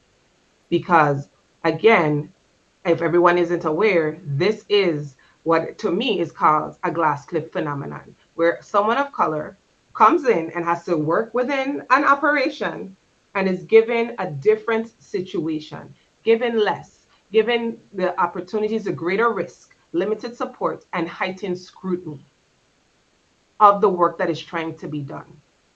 I have repeatedly said this is a framework, and I understand the conversation, but we have taken time to work through these numbers to make sure that this district is run in a way that is fiscally responsible. To add things to the base and then year over year add to COLA actually compounds and raises the salaries. We ran the scenarios. We're not offering these things because we didn't sit and run the scenarios and say, okay, if we took and said, if this person has this and give them a large base salary, what would that do with a 3% increase? Can we fiscally sustain that? That is why I started off by saying we looked at the fact that we are a district or districts that cannot greatly increase base salaries. So our only bargaining chips are in the fringe benefits or in the additional benefits. I also said that these practices were in place prior to my arrival. And now we have just taken the time to put them in a place and put them in a frame that allows us to say, if we do these things, what would that cost next year? What would that cost us if we were to implement these things, including the vacation buybacks? $17,000. Does that mean that is what we're doing? No. We had a question about how are you negotiating? How are you going to know if this, like literally the heightened scrutiny of whether or not I am able to lead a district in making fiscal decisions is what we're faced here right now. And I'm saying, all I am saying is I have not, if I have made a mistake, I've owned it. I am a woman of her word and her integrity. I'm not about lying and accountability. You catch me in something, I'll make a mistake, I'll own my mistake, I'll fix my mistake.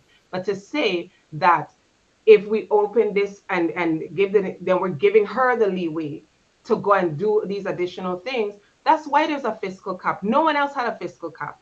And I'm here proposing fiscal compensation packages so that we can get these districts into a fiscally sustainable place so we could plan and budget accordingly.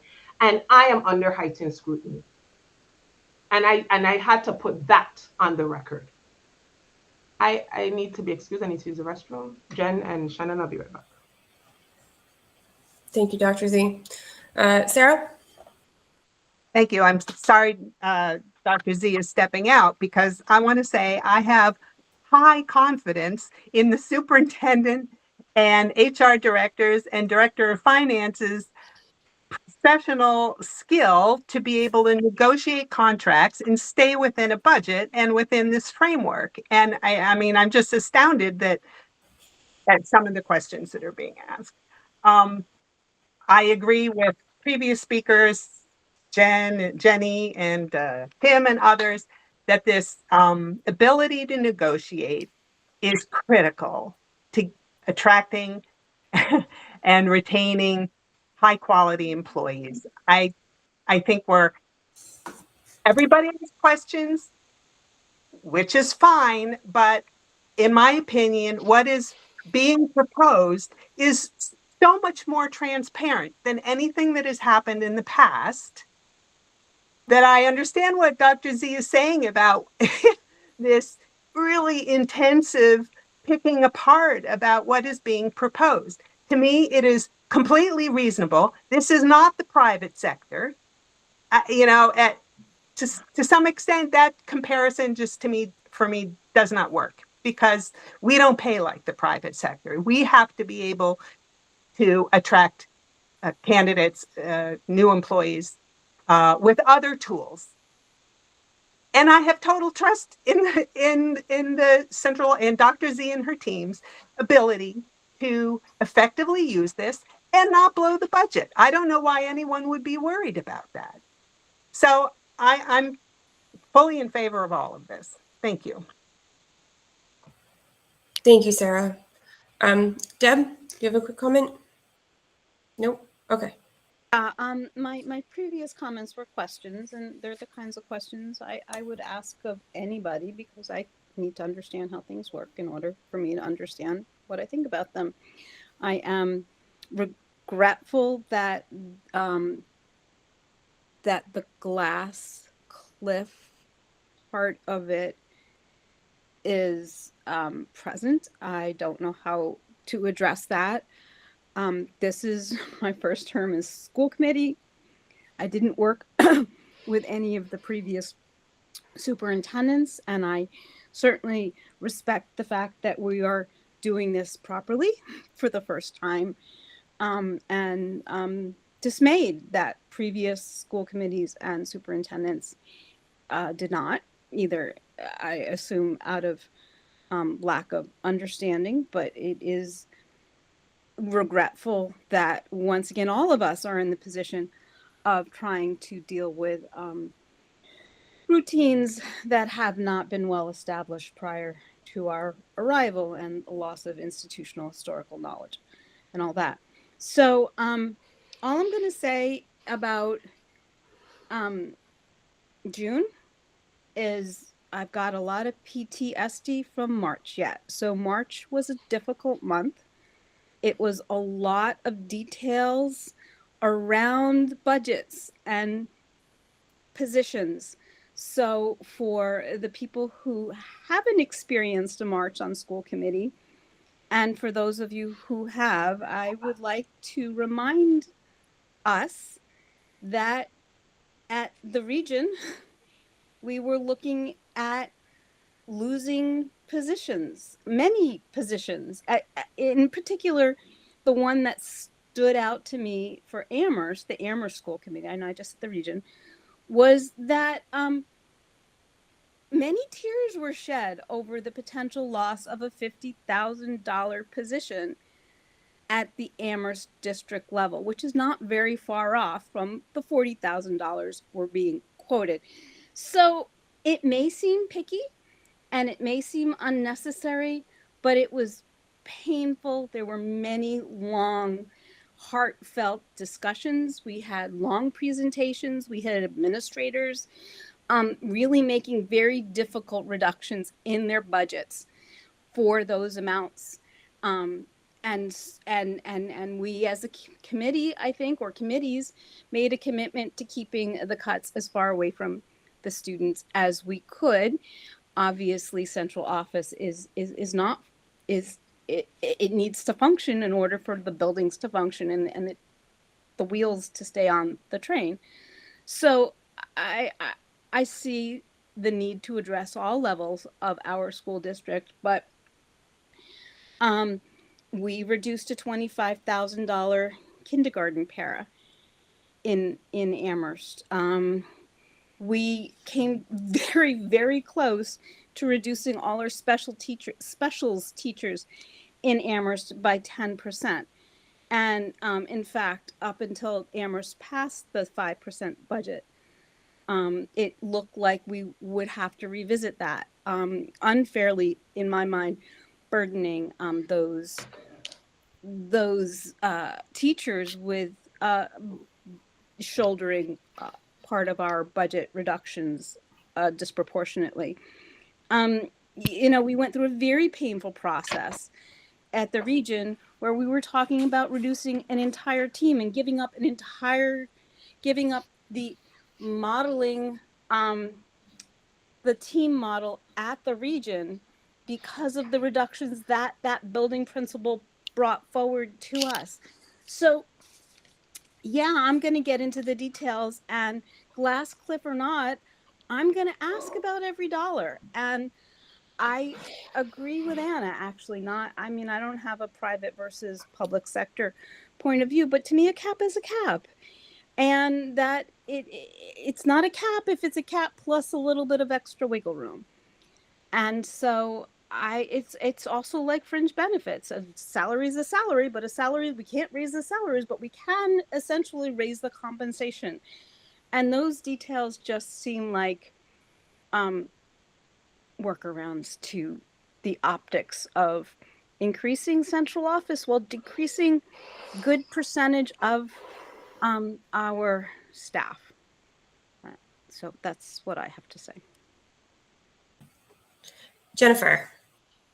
I move for the Regional School Committee that we authorize the superintendent to apply the proposed compensation limits and provisions outlined in the committee action compensation framework for central office employees when negotiating contracts effective July 1st, 2025 through June 3rd, 2028. Point of order.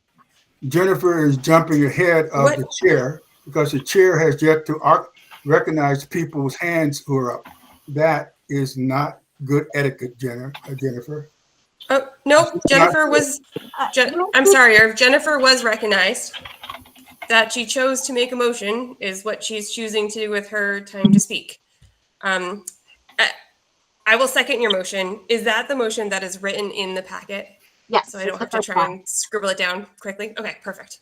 May I speak to the motion and then we can discuss it? Absolutely. So I'm making a motion and then we discuss it. So I the things that people have said about trusting the superintendent and the finance director. I am not someone who trusts people blindly. I feel that past school committees have done that with the superintendent, and I was always foursquare against that. But in this specific case, in this scenario, in this situation, I do trust Dr. Zian Shannon and Kate and everyone else who's involved in this to negotiate contracts in a way that hires and maintains quality staff and is within these frameworks and is done in a way that doesn't harm the district financially and doesn't harm our ability to also hire and maintain quality educators. That's why I have made the motions. Thank you. Point of order, could everyone mute who is not speaking? Thanks, Tim. Sarah, I see your hand next. Oh, yes, sorry. I wonder if Jennifer would repeat the motion, or I just wanted to point out that the motion language that's in the agenda had an incorrect date, because today is the 18th, not the 19th. So The motion is what's in the packet. oh, you mean from Dr. Z's? Thank Yes. you. Okay, thank you. Yeah. Thanks, Sarah. Dr. Z, and then I see your hand. I just wanted to ask, I know it's open for discussion, if we could amend, because we need to make the change of the 0.25 to 40,000 to have it a set number. So if we could just say with the recommended changes, because that was one that I was asked to change to make that a set number. Yes, I'm open to changing the 0.25% to 40,000. Was there another change?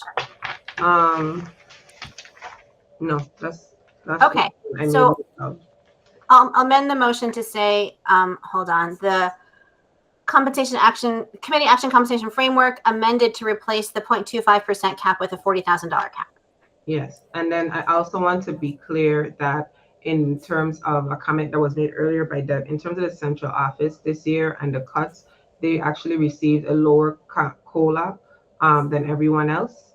And there were actual reduction in time in terms of individuals in the central office were reduced in terms of being full year to 10 months or 11 months. So the cuts may not have been in terms of positions, but there were cuts, and they did not receive in the budgets the same projected COLA amounts as every other employee. Just want to make sure that's clear. Thank you, Dr. Z. Irv? Dr. Z, I really appreciate the effort you put into this, but what I want you to know is welcome to Amherst. We in Amherst discussed everything in minute detail. This is not about you. It is not about you as a woman of color. This is who we are. We are a group, and this committee is like a microcosm of Amherst, even though they're from different towns. Is we discuss ad infinitum all various points of an issue, and you should understand that because you have been in meetings with us up until midnight. This is who we are. So please do not take it personally. This is not an attack on you. It's not an attack on your ability. It's not an attack on you because you're a woman of color. This is who we are. We just do this. This is the kind of dialogue that we've entered into year after year after year. And so welcome to Amherst. Thank you, Irv. I just want to clarify though. I welcome to Amherst, and I said that I have to understand the cultural difference that I walked into, and I need you to also understand that I am coming from a different culture where there are colloquialisms, there's nuances that come off as disrespectful to me, and so the same way that I have to respect the fact, and I've been in meetings up until midnight, which is for many times we're going around in circles around different topics. And I've sat there and I've been professional no matter how late, even last night, going into bed with and talking to my team after 1 to 2 o'clock in the morning, still trying to hash out how do we make this work. The respect for the work that's being done is not what I like. The respect for the work is one thing, but when there's something that shows up that I find to be disrespectful because of how I received it and how it came off as to me from my cultural understanding, I think I should also have the opportunity to express how I felt disrespected in that moment. So if we're talking about cultural acceptance, we need to be able to say that I understand that in Amherst everything, regardless of it being a microcosm, is discussed in detail. I also feel that there's often a disregard for the fact that I am in the room, and as someone who is coming from a different culture, there are nuances that are said, there are things that are said that I have had to apologize for because I did not understand the implication. So I too need to explain myself and say when things are said, how it is coming off to me in the conversation. So that was what I explained. So I heard, I listened, I engaged in a conversation, but there were things that are being said that is coming off in terms of like this is dismissive to the work and specifically my work. Yeah, and Dr. Z, I totally understand that in a lot of different ways, because there have been many moments in this committee when I, as a Black person, and I, as a Black male in particular, among mainly females, feel that what I hear coming back at me is something that is way beyond what I would have experienced if I were white. However, the nuances are there all the time. But again, I guess what I want you to understand is, from my perspective, this is just Amherst. And also that I, as an individual, cannot take what is coming back at me as an indication of racism at any point in time in terms of me. Because if I did, then all I would be doing is saying it all the time, and it would not get us further down the road. Because yes, those things happen, and most of the time it happens because of what you just said. People don't understand when they say something and how they say it and how they react, how that impacts a person of color. It just doesn't happen. And that is a reality of this world for me. And I certainly see it as a reality for you in the world that you're coming from and how you're receiving it. So I do understand that. And I want to say, to me, it's not just about color. And I know I talked about the glass cliff. It's also about the level of professionalism that I hold for myself and I hold myself accountable to. So that is what, to me, was the most first triggering in the entire interaction. The level of professionalism that I hold myself accountable to. And it may be, again, the fact that we left a meeting after 11 p.m. and then we got up today and in the middle of everything else, worked to put together some stuff. So that's what I will leave it at. Thank you for that. Thank you. Tim, I would like to remind us that we have a motion on the floor that we are supposed to be speaking to if we have discussions to deliberate with. So, Tim, your hand is next. Thank you. I'm glad to be able to be present with people who are speaking candidly about race, sex, and gender and sexuality and difference, so that I have a chance to listen and learn. So back to the motion. My takeaway from this conversation is that we have to figure out how to work more effectively as a set of committees. Because we are talking about 10% of the budget. Although the principals probably adds more to that, that was the number discussed earlier. And I agree that scrutiny is important, but we're going to cut more positions next spring, guaranteed. We're going to have very hard conversations for the next 12 months, guaranteed. I think that the degree of scrutiny that we have invested in this 10% of the budget, which is a cost center that ultimately is going to facilitate us becoming more effective as a set of committees, unless we don't invest in it. I'm going to vote in favor of the motion. I agree that critical examination is important. I don't think that we will be effective working together if we don't have a sense of proportion.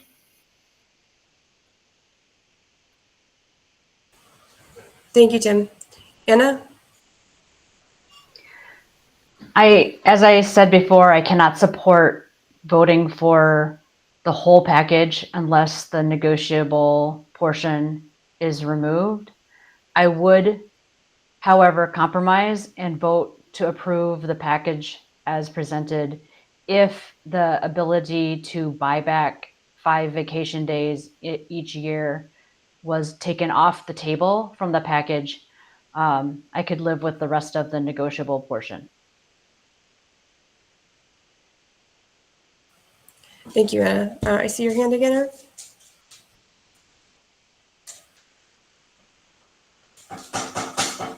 Irv, did you want to speak Yeah, again?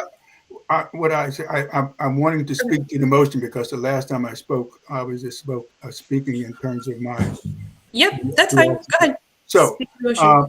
you know, in terms of this motion, there's a lot of it that I have a trouble with, and I know, you know, and just as Tim says, I know that we're going to be dealing with deficits, and we know for a fact that we can't afford this.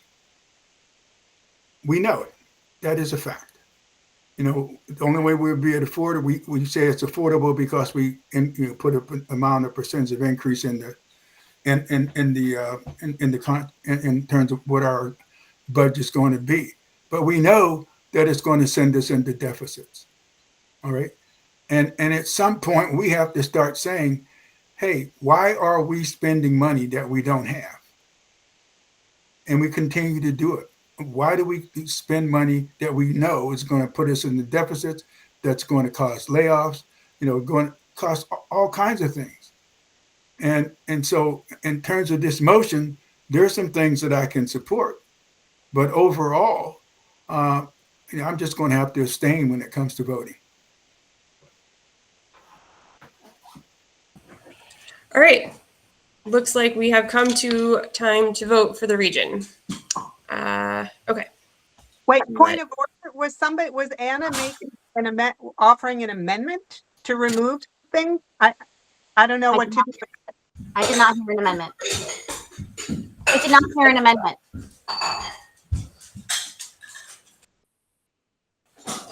Okay. If so, I could make a motion to amend it, but then we'd have to vote on the amendment, or Jennifer could decide on her own to take it as a friendly amendment. So then I move to remove the 5-day buyback from the negotiable portion of the package. Remove 5-day buyback. Second.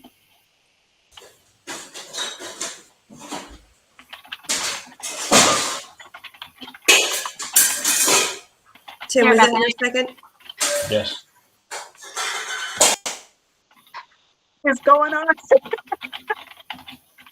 Sorry. So, Jennifer, did Okay. you move for the region, right?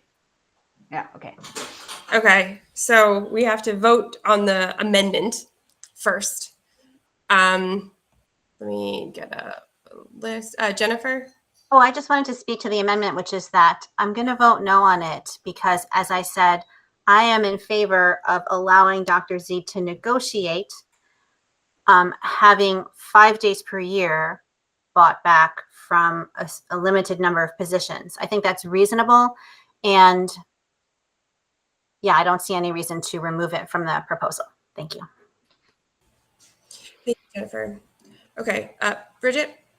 I'm going to vote yes on the amendment just because that's what we had agreed as a group last night. And also because I think it gets a little messy or tricky then combined with the vacation buyout or the vacation, I forget what you're calling it, but an idea I very much support where you're like, okay, close down on these days.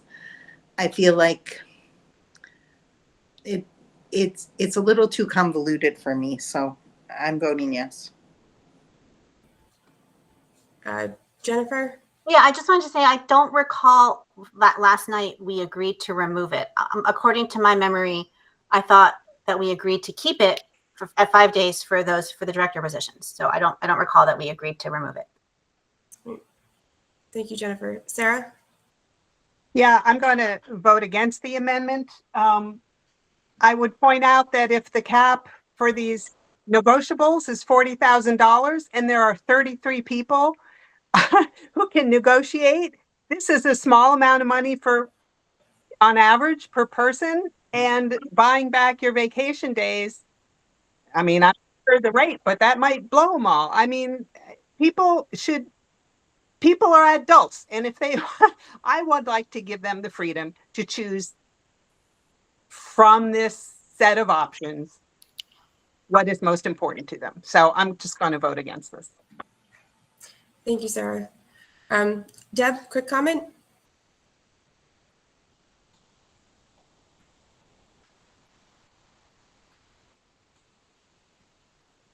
Deb, you're muted still.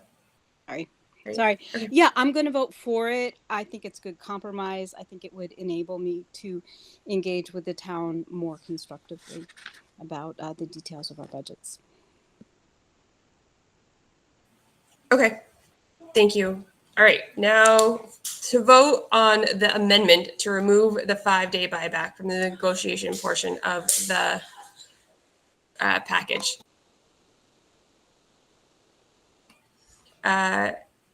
Sarah Marshall. No. Anna. Yes. Jennifer. No. Tim. Yes. Irv. Yes.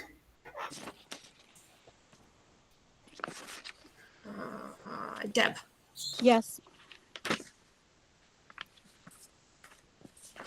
Bridget. Yes. And Sarah Bass, no. So the motion passes to remove the 5-day buyback with 5 yes votes, 3 no votes, 0 abstentions, and 1 absent. Okay. We are now back to the original motion, which will now read what is in the packet with the replacement of the 0.25% with $40,000 and the removal of the 5-day buyback from the negotiation portion. Any further discussion for the region? Okay. Sarah, how do you vote? Yes. Anna. Yes.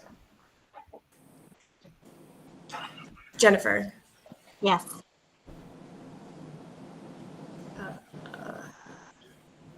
Tim. Yes.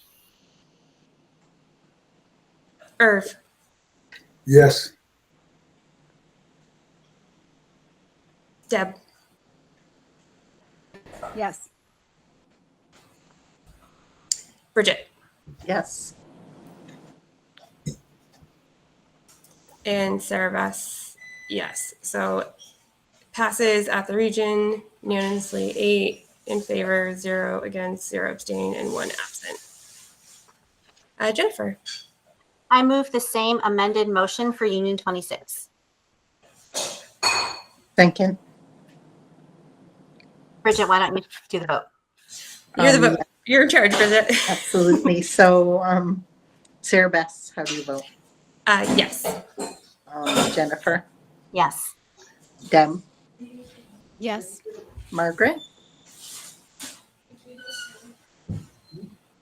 I'm going to go ahead and vote yes. So it passes. Is that everyone? Margaret, are you there? How do you vote for the union? I'm here. I thought you were voting for Amherst. No, I said Union. This is Union 26? Yeah. Yep. No. With the five-day buyout, I say no. Oh, sorry. No, Margaret, I moved the same amended motion that the region passed, which was the proposal without the 5-day buyback and replacing the 0.25% with 40,000. And I'm voting no. Oh, okay, sorry. Thank you. Okay, thank you. All right, so the motion passes Union 26. Jennifer again. I move for the Amherst School Committee to authorize the superintendent to apply the proposed compensation limits and provisions outlined in the committee action compensation framework for the principals of the Amherst Elementary School District when negotiating or revising contracts effective July 1st, 2025 through June 30th, 2028, with the changes that the 0.25% cap will be replaced with $40,000 and the elimination of the 5-day buyback. Can I have a second? Second. Thank you, Irv. Any discussion from Amherst? All right, Sarah Marshall, how do you vote? Aye. And Deb? Yes. Irv? Yes. Bridget? Yes. And Jennifer is a yes. It passes Amherst unanimously. Thank you. Well, I guess that I will put the same motion forward from Pelham. I'll second, Margaret. Okay. Any discussion? No? All right. Jenny? Yes. Sarah Bass? Yes. No.